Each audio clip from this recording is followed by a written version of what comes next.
called the Five Percenters, or the Nations of Gods and Earths. Now, this particular sect of Muslim believers it's not to be confused with the Nation of Islam, which is run by Louis Farrakhan.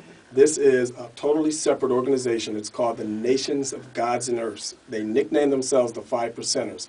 What it means is 5% of the black men recognize and understand their divinity. It's from the old Egyptian teaching that the black man is God, which we know is an antichrist teaching.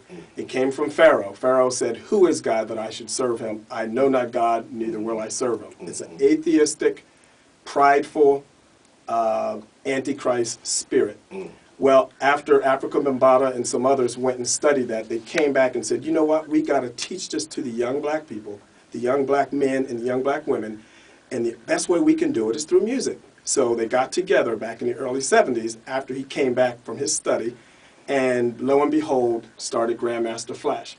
And what you had to do was you have to put the message in song, but you got to incorporate pride, the atheistic belief, and also the pride that the black man is God. From this, a gentleman named Clarence the 13th studied that teaching. He was part of Malcolm X's entourage. And as Malcolm kind of swayed away from the harsh stuff later on in his life, Clarence the 13th went on his own because he said, look, you're not militant enough. We got to teach the message that the black man is God. So he started the Nation of Gods and Earths, or the Five Percenters. From this teaching, what they would do is they would begin to put in their songs some of the 5% code words, words like break it down. And their number was also 7. They have their logo 7 with the crescent moon and the star on their flag. And there's a lot of symbolism in this, but words like word up, you know, and cameo and all of those were all 5%ers. So they would put these messages in the songs. Other 5%ers would identify that these guys are part of us, and so then they would have a mass rush to buy their records and raise them up to the top. Now, the interesting thing about this Antichrist group is that some of the most prominent players of today are members. The Wu-Tang Clan. On their video, on their website, they had a video where their logo, which was a blade, went and cut off the head of Jesus in a temple, dripped out his spirit, and formed the members of the Wu-Tang Clan. And so they're saying again that the black man is God.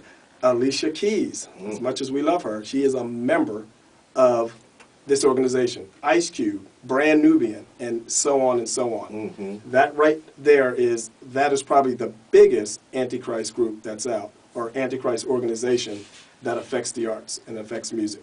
So when they say, "What's up, G," what are they actually saying? Well, we used to think it meant, "What's up, gangster?"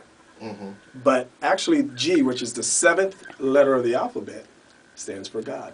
And so when they say, "What's up, G," what they actually are addressing, they're giving you a salutation that you're God. What's up, God? Wow. And we worship what we know not. We walk around, "What's up, G?" But we don't know what it is that we're saying. And so go on the website, look up Nations of Gods and Earths, or the Five Percenters, or the 5% Nations of Gods and Earths. All of those titles, and do some research on that. Very interesting organization, and it falls right into the play of causing our young people to worship other gods except for Jesus.